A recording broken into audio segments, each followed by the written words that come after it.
Hello friends, this is Surya Baniwal and today I'm going to talk about child trafficking in India. So guys, let's begin with the topic. What is child trafficking? So, trafficking of human beings is not a new concept for India. Somewhere it is linked to slavery, which was practiced in ancient times, and these slaves were treated like commodities that could be sold and bought. The owner considered the slaves as private property means जो ये trafficking का concept है हमारे लिए वो कोई नया concept नहीं है। ये कहीं ना कहीं स्लेवरी से लिंक्ड है कि जो एंशियंट टाइम में प्रैक्टिस की जाती थी, जहाँ पर स्लेव्स को एक तरह से कमोडिटीज़ यानी सामान समझा जाता था जिन्हें खरीदा और बेचा जा सकता है, और जो मतलब ओनर्स थे वो उन्हें स्लेव्स को अपनी प्राइवेट प्रॉपर्टी कंसीडर करते थे। तो जो ये ट्रैफिकिंग है चिल्ड्रन की, ये भी एक फॉर्म है ह्यूमन ट्रैफिकिंग का, और इंडिया में चाइल्ड ट्रैफिकिंग जो है वो बहुत ज़्यादा आज के टाइम में हो रही है। In India children are traffic for various reasons. बहुत से रीजंस के लिए चिल्ड्रंस को की ट्रैफिकिंग की जाती है। वो रीजंस हैं labour, bagging, sexual exploitation and many other reasons. So, there are many reasons of child trafficking in India. Some of the main reasons are poverty, weak law enforcement and lack of good quality education. Unemployment rate है वो भी India में जैसे बढ़ता जा रहा है, तो उसकी वजह से जो पुअर फैमिलीज हैं उनकी इकोनॉमिक कंडीशन और ज़्यादा डाउन जा रही है, जिसकी वजह से वो मतलब अपने बच्चों को काम पर लगाने के लिए मजबूर हो जाते हैं, जिसका फ़ायदा जो ये ट्रैफिकर्स हैं वो उठाते हैं और वो पुअर फैमिलीज़ को लालच देते हैं ये कहकर कि वो उनके बच्चों को बड़े शहरों में एम्प्लॉयमेंट देंगे और उन्हें वहाँ पर काम देंगे, और वहाँ जाकर वो उन्हें क्या कहते हैं बेच देते हैं, या मतलब जो बड़े लोग होते हैं वो ख़रीद लेते हैं, बड़ी बड़ी फैक्ट्रीज़ में काम करवाते हैं। हालांकि ऐसे बहुत से लॉज हैं जो इसे प्रिवेंट करते हैं, लेकिन उसके बाद भी चाइल्ड ट्रैफिकिंग इंडिया में एक बड़े लेवल पर आज भी हो रही है।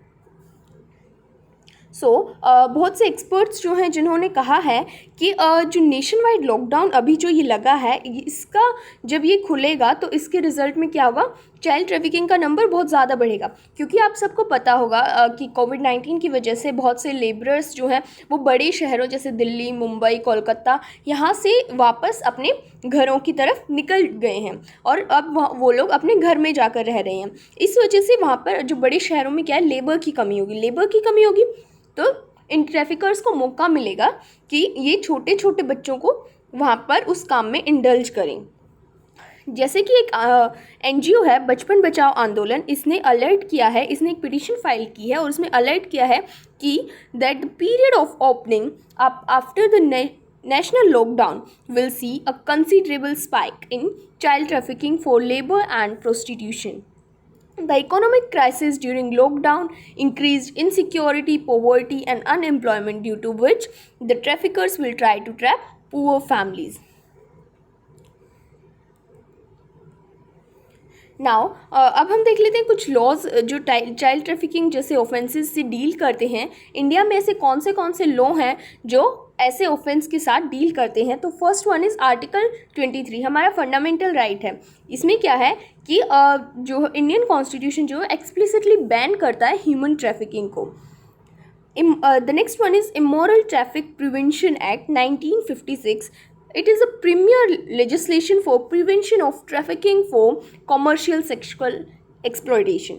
The next is POCSO Act 2012, which has came into effect from 14 November 2012. It is a special law to protect children from sexual abuse and exploitation.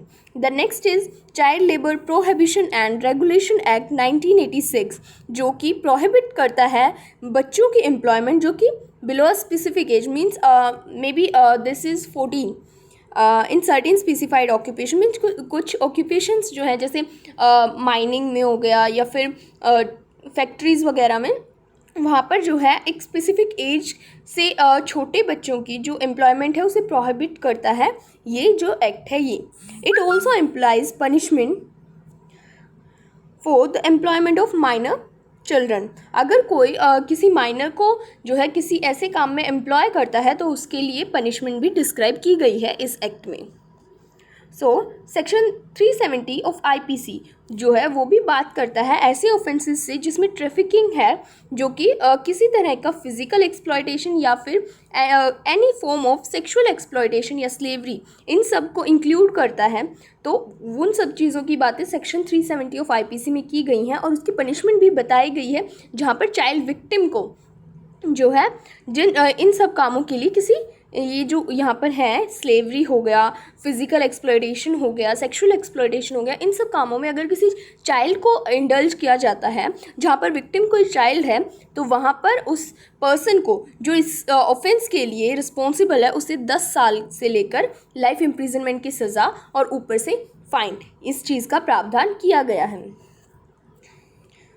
अब कुछ मेन रीजंस जिससे चाइल्ड ट्रैफिकिंग को बढ़ावा मिलता है वो हैं poverty, increasing unemployment, prostitution, migration, fake job opportunities. तो इस तरह के और भी बहुत से रीजंस हैं। आप लोग कमेंट में मुझे बता सकते हैं कि और क्या क्या रीजंस हैं जिसकी वजह से चाइल्ड ट्रैफिकिंग जो है इंडिया में बढ़ रही है और हम उसे कैसे कंट्रोल कर सकते हैं। So guys, thank you so much, that's all for today, have a nice day.